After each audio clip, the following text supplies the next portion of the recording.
Hope everybody's doing good. Appreciate you being here. Just quickly to kind of hit a couple things after watching the tape from Purdue. After watching the tape, I thought we got better again last week in a lot of different areas, which is great. One of the things that obviously you guys had a bunch of questions on early in the year is I think we're playing more disciplined football. We had three penalties for 26 yards. One was interesting. I've never seen this before. We got a 6-yard penalty. So the one we jumped off sides, they gave us a 6-yard penalty. I've never seen that before in the stats and on the field. Obviously, it was supposed to be 5 yards. We had got 66 players in the game, which was awesome. And then I thought we started fast, offensively with a touchdown and defense with a 5-play drive resulting in a punt. So those things were great. Areas for growth, creating more turnovers, causing fumbles, recovering fumbles, and interceptions would help us in a lot of ways.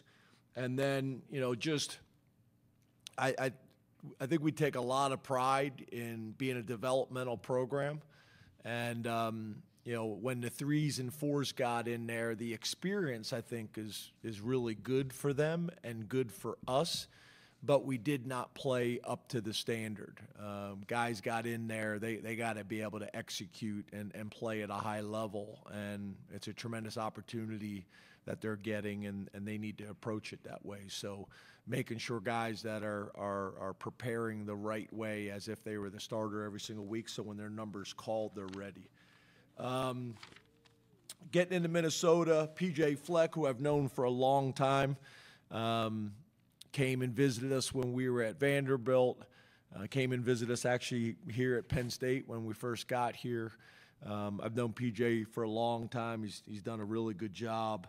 When you kind of look at their roster, I'm always interested in looking at how people are building their rosters. They got 19 players. I think that's accurate. From the transfer portal, we have 9. I don't think 19's a lot. As you guys know, we're not a huge transfer portal team. Not against the transfer portal by any means, but look at kind of filling spots.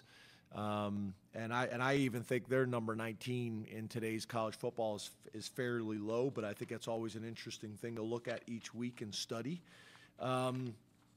When we kind of get into these guys, their offensive coordinator, Greg Harbaugh, which is also an interesting one. It looks like Harbaugh, but in their pronunciation guide, it's listed out as Harbaugh, which was surprising. I'm glad I checked that before coming on. But it's done a really, really good job. They're an 11 personnel and a 12 personnel team. They mix it up. I describe it as a pro-style offense. Their stats that really stand out is fewest turnovers. They're ranked 3rd in the Big Ten and 13th in the country. Third down offense, they're 5th in the Big Ten and 18th in the country. And then red zone offense, they're 7th in the Big Ten and 47th in the country. The quarterback who transferred from New Hampshire, I think, is playing really well. 67%, 14 touchdowns, 4 interceptions. But on top of that, I think in the last 3 or 4 games, he's done a really good job of protecting the football. Their running back, number 1, Darius Taylor, is a big back. Has been playing really well for the last 2 years. And then their wide receiver, Daniel Jackson, who's a redshirt senior, who's playing well for him as well. Their defensive coordinator, Corey Heatherman, I've been following his career kind of for a while. He was the defensive coordinator at James Madison when they were playing very, very well and winning a bunch of games. Then he went to Rutgers.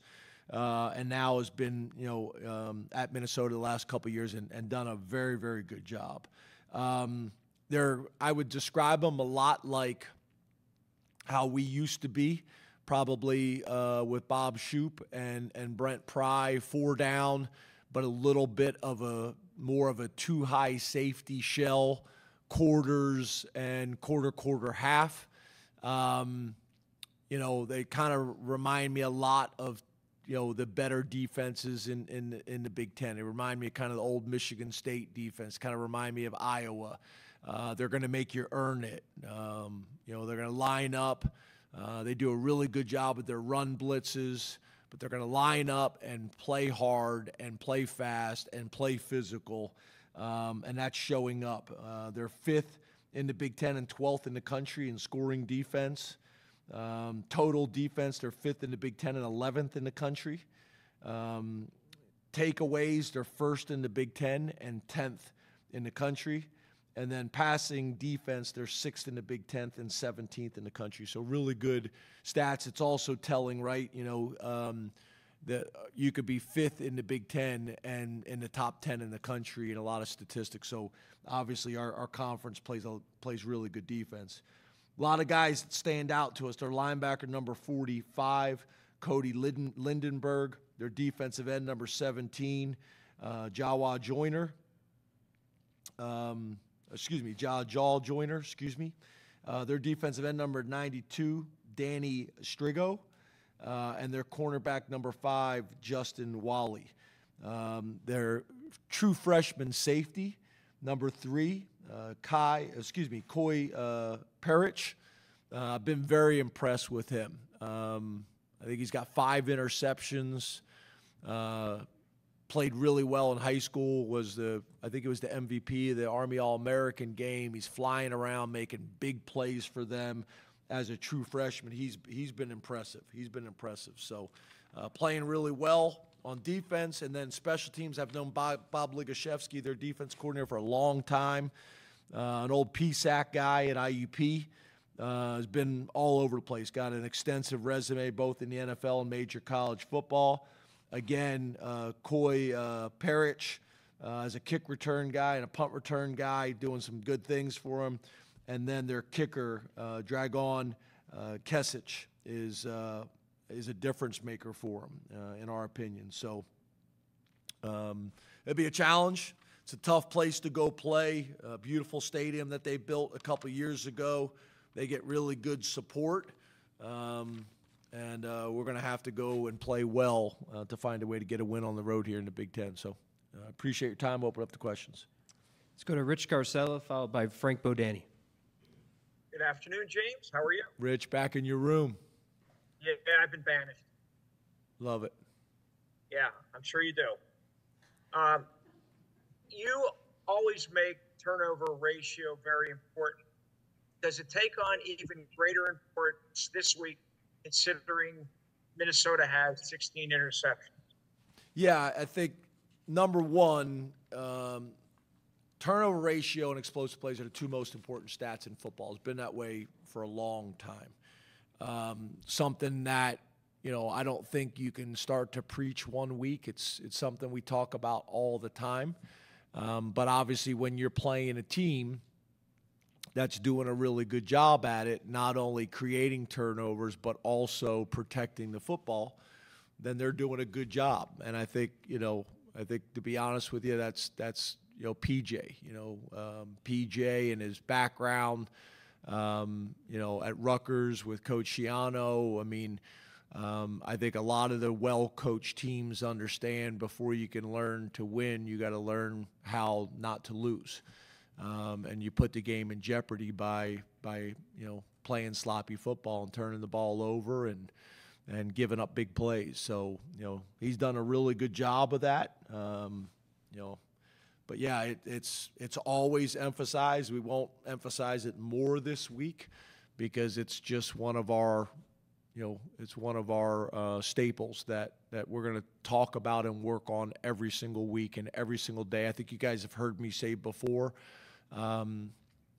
when we hire new coaches, one of the non-negotiables is we're going to work ball security every single day as a period, and we're going to work this ball disruption period every single day as a period. A lot of times guys say, well, we'll get that during practice, I'm a big believer in that. So it's not something we're going to do different this week. It's something that we constantly are talking about. Let's go to Frank Bodani, followed by Mark Wogenrich. Hey, James. Good afternoon to you. Hey, Frank. You too, man. Good. Just talking about turnovers. You guys on defense ranked really highly in several categories. Why, though, do you think not creating the turnovers? What can you point to for that? And how does that change? Yeah, we were talking about that the other day. It's a couple things, right? I think first of all, we're playing some of the best defensive football in all of college football right now. Number one, and there's always going to be something that is an area that you need to work on and get better, and we embrace that. I think the first thing is shots on goal is what we call it. Is making sure the second man in is stripping and punching at the football. A few years ago, we were causing a decent amount of fumbles, but not recovering them. So making sure we're doing both at a high level. And then I think we're doing a pretty good job of PBUs and contested catches, and we got to come down with a few of those. There's been a couple that are 50-50 balls, and the way the rules are in college football, the tie goes to the offense. We got to find a way to win a few more of those, and we got to get other guys involved, rather than Jay Reed. Jay Reed's been the one guy that's been really disruptive in terms of turning the ball over. So, the next step is not just the confidence of breaking the ball up, but actually going after the ball. So most importantly, I want to continue to play great defense, which I think we are doing. I don't think Tom Allen and the defensive side of the ball is getting enough credit for how good of defense we're playing. So most importantly, I want to make sure that we're doing that and continuing to do that. But when you're looking for areas of improvement and where you can take the next step, I think, Frank, that's a fair question, and an area that we would love to take the next step and improve there, because those things change games. Let's go to Mark Wogenrich, followed by Mike Gross. Hey, James, how are you? Good, Mark. How are you? Good, thanks. After the Purdue game, you discussed this a little bit about the Big Ten being ready week in and week out. How would you gauge then the Big Ten this season and how it's preparing teams like yours for the playoffs? Yeah, as you know, Mark, I don't love to kind of talk about a whole lot more than Minnesota and the team that we're playing this week.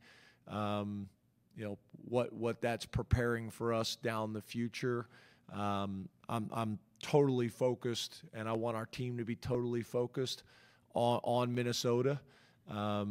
I get the question and appreciate the question and understand the question, but if I start talking about things other than Minnesota, then so do our coaches and so do the players, and we lose focus, and then we come out and don't play well, and then my press conference next week is miserable because you guys are all over me because we didn't play the way we should have played. So there'll be a time and a place to talk about that in great detail. But right now, our focus is on Minnesota completely. Last question from Zoom, Mike Gross. Good afternoon, James. How are you? Good, Mike. How are you? I'm good, thanks. Up until a couple weeks ago, getting off to sluggish starts was supposedly an issue.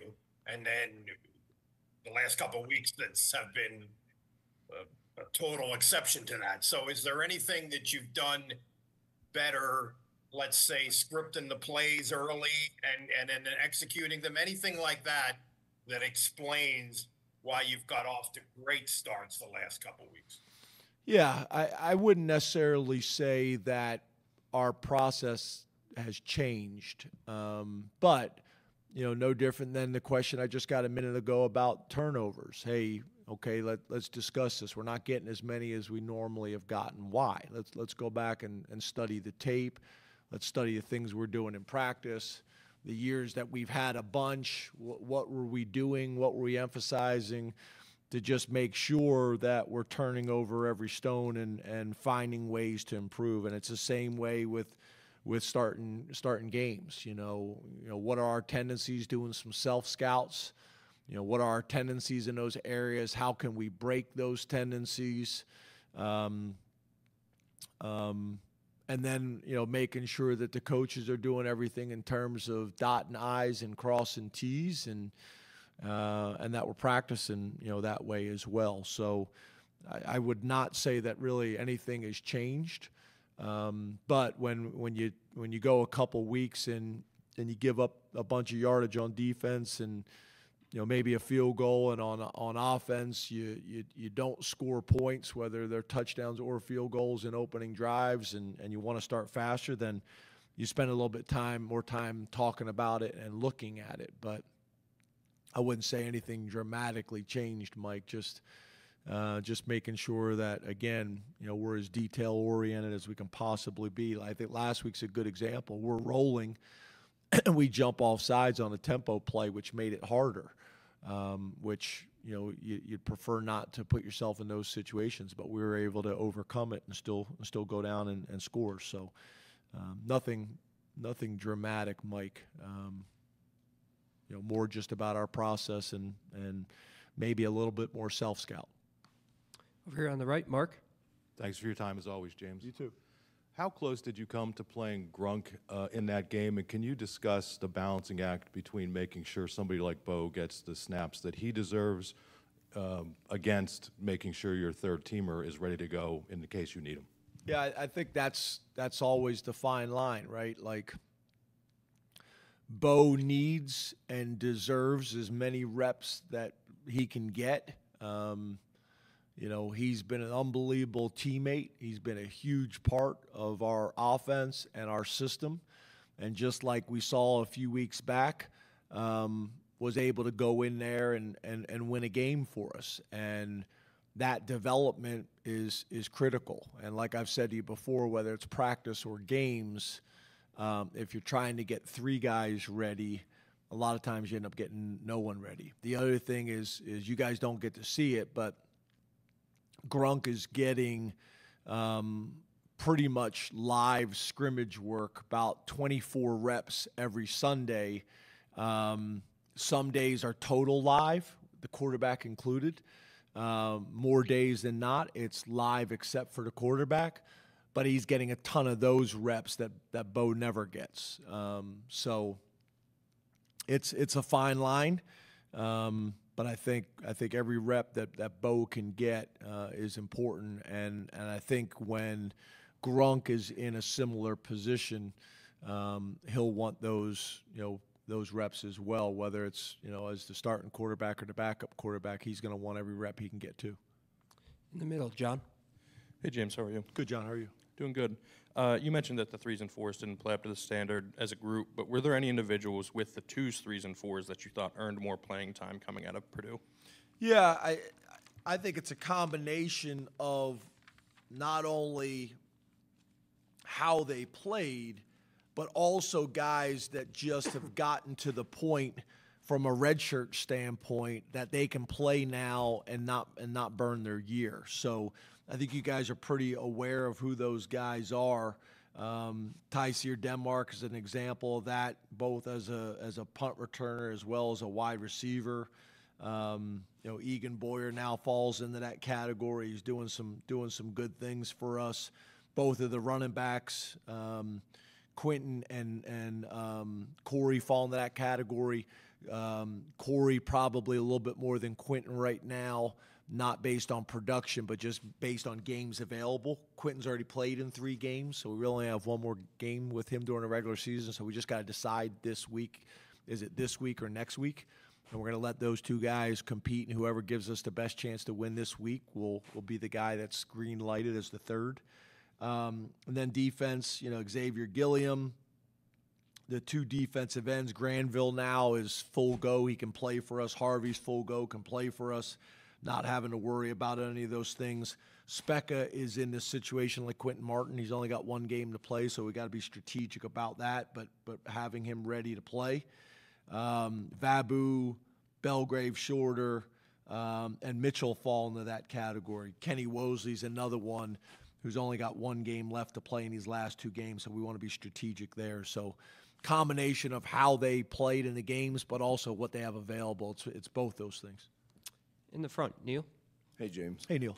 You mentioned it's a tough place to play. You guys haven't been up there a lot. Can you learn from anything from the last trip up there that you can apply this time around, similar time of the year, whatnot? No, long time ago. Different team, a lot of different coaches, things like that.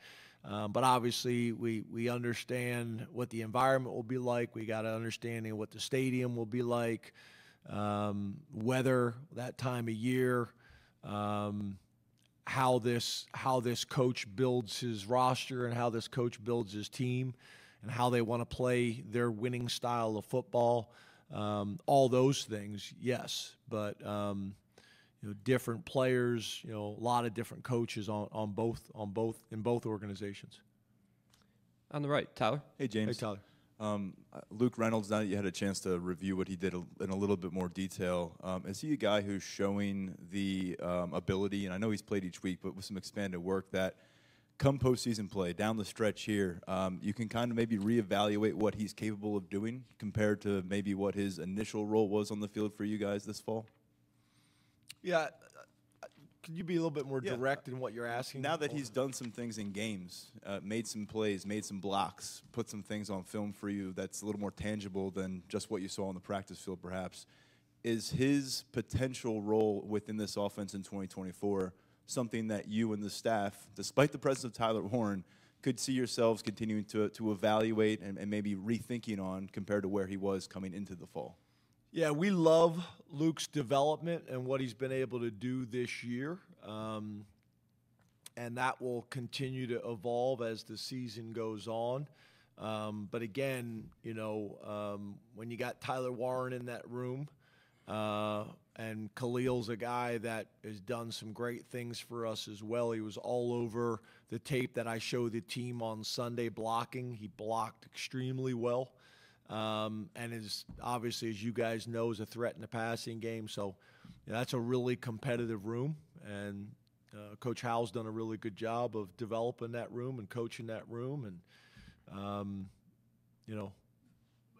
I don't see anything significantly changing right now based on opportunities and circumstances.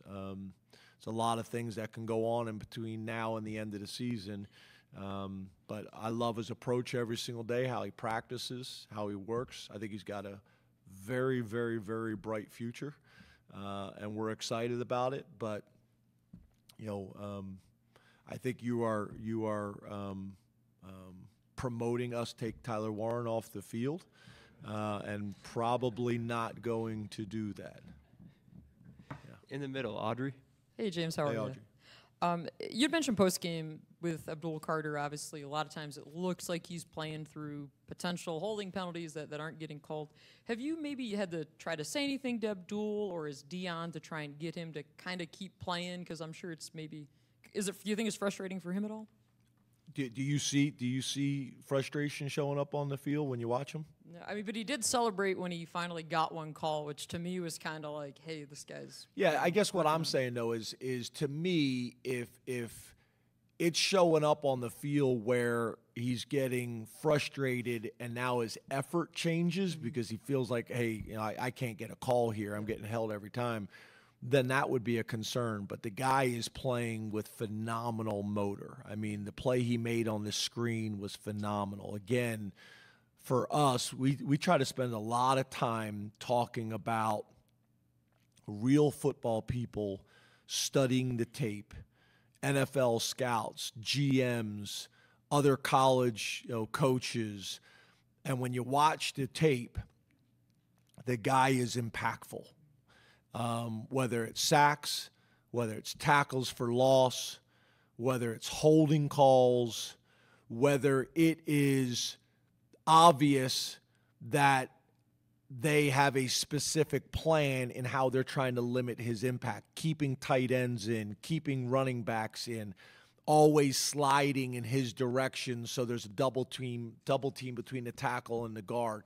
Like, he is impacting the game in a number of ways, which creates opportunities for other guys on our defensive line and within our defense, and causes a lot of headaches. So he's been great. His attitude's been great. He is coachable.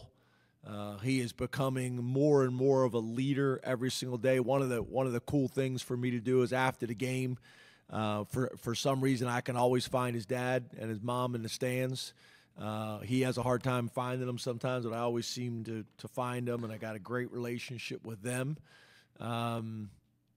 So no, I'm more focused on how is he impacting the game, and how is his effort and his motor, and those two things, are at a really, really high level, and I think a lot of people are noticing it.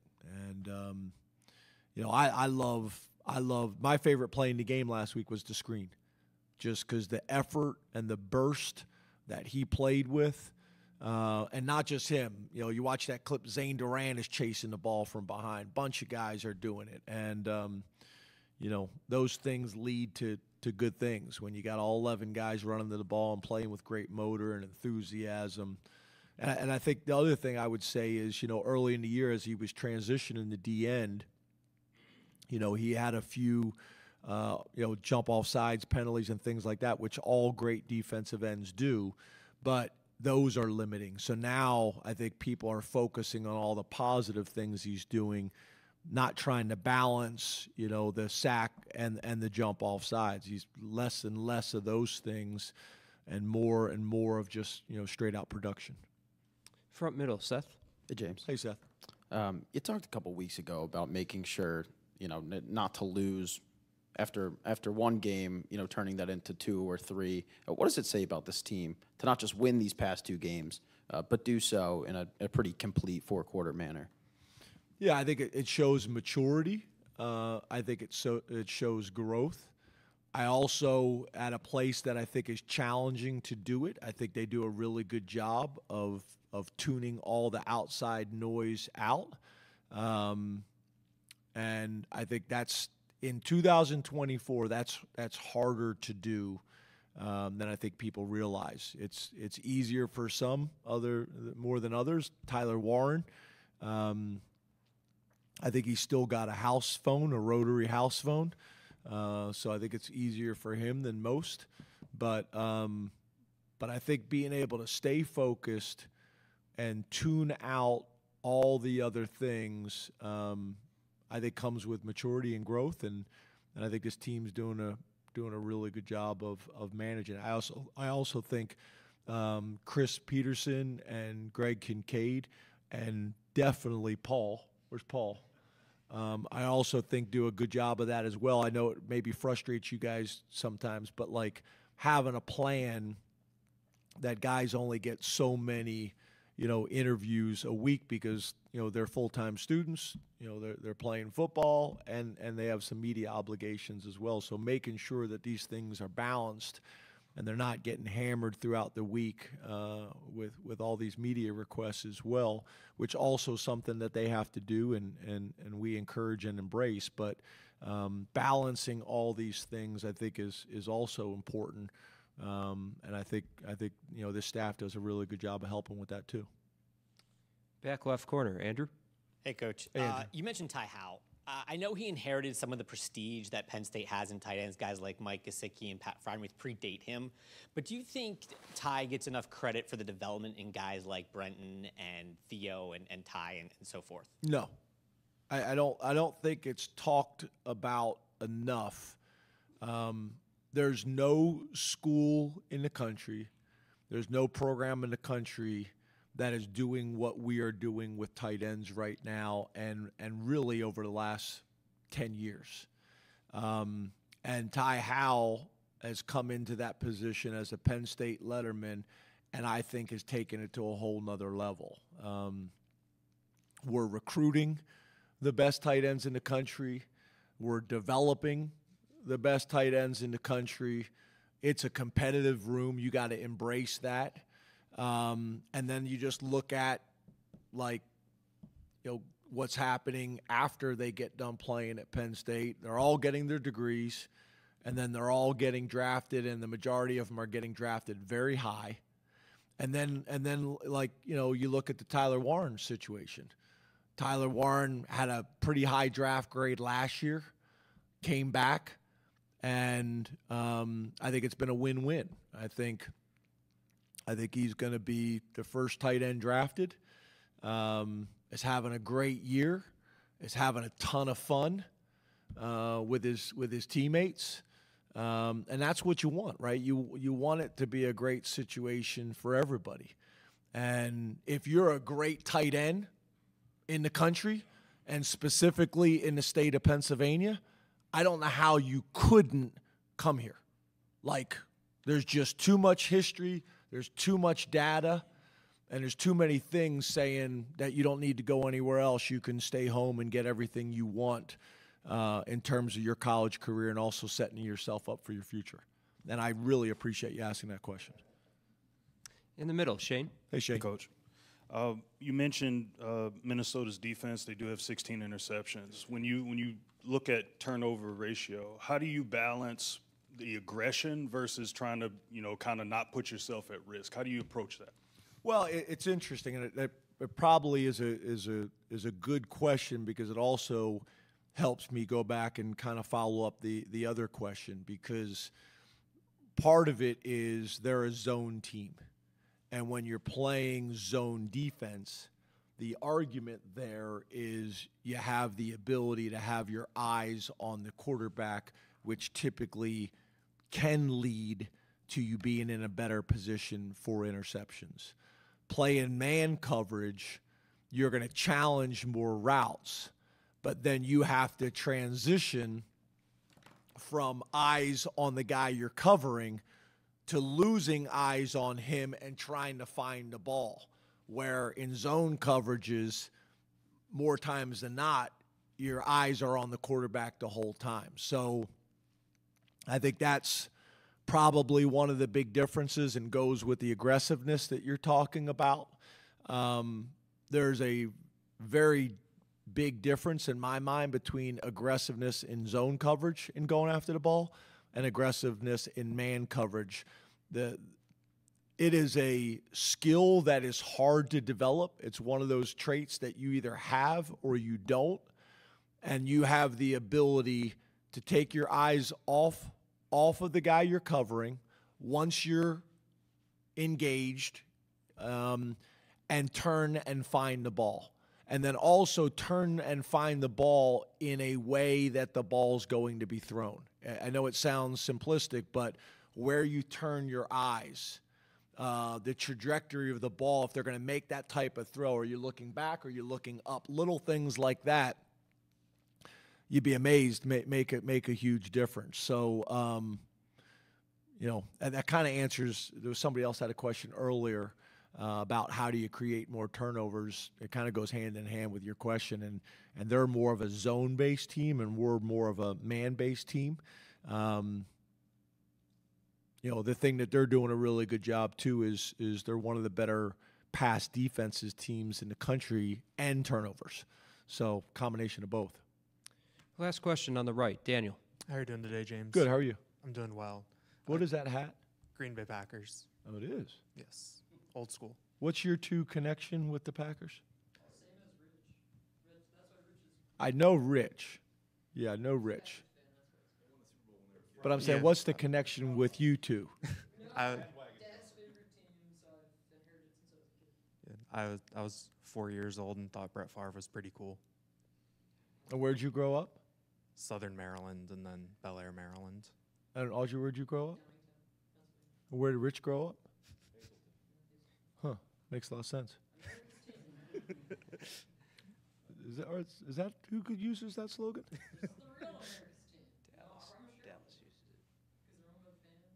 You're a shareholder?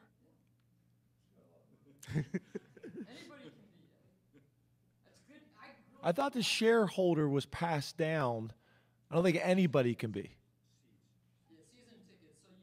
Yeah, I work there. I'm pretty familiar. Yeah, I'm pretty familiar. I remember the shareholders meeting that was like down the block. Yeah.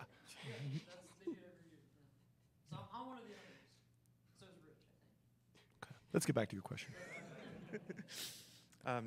You look at these past 4 games for Drew at quarterback, where getting injured at Wisconsin, coming back in a tough game against Ohio State, but then these past 2 games, really playing at a high level. Have you learned anything new about him or seen anything different in how he handled these ups and downs over the past month or so? Yeah, I think he's played at a very, very high level for 2 years. I think he's played at a really high level for 2 years. I think all the data backs that up. He continues to get better. He continues to refine his process. He continues to pour into his teammates and getting on the same page with them, whether it's the O-line, who I think he probably spends the most time with, both personally and as a player. His approach, his game day demeanor, his ability to run and extend plays. One of the things I think I've talked to you guys about before, I know me and Danny O'Brien have had a lot of these conversations, is it's not just the touchdown to interception ratio, because you can get lucky there a little bit. It's also grading interception-worthy decisions and interception-worthy throws. Like, okay, you made a bad throw and the defender dropped it. Well, that's still graded as an interception-type decision and throw. There's not a whole lot of that on his film. And I think his biggest improvement from last year is his mobility. It's not just, okay, here's a guy that can move in the pocket. Here's a guy that can get first downs. And I think I talked to you guys about this before. When you look at the drives where he has picked up a first down with his feet, we've scored on almost every single one of those drives. I don't think he's getting talked about enough. I don't think he gets enough credit, and I know why. But I'm very, very proud of the young man and how he plays and how he goes about his business. His humility is phenomenal at that position in today's day and age. Very, very, very proud of him and his development and how he's handled it all. It's impressive. It's impressive. So, very, very pleased with how he's playing. And I think if you, besides yourself, you talk to a lot of football people out there, I think a lot of people would feel the same. Thank you very much, Coach. Thank you.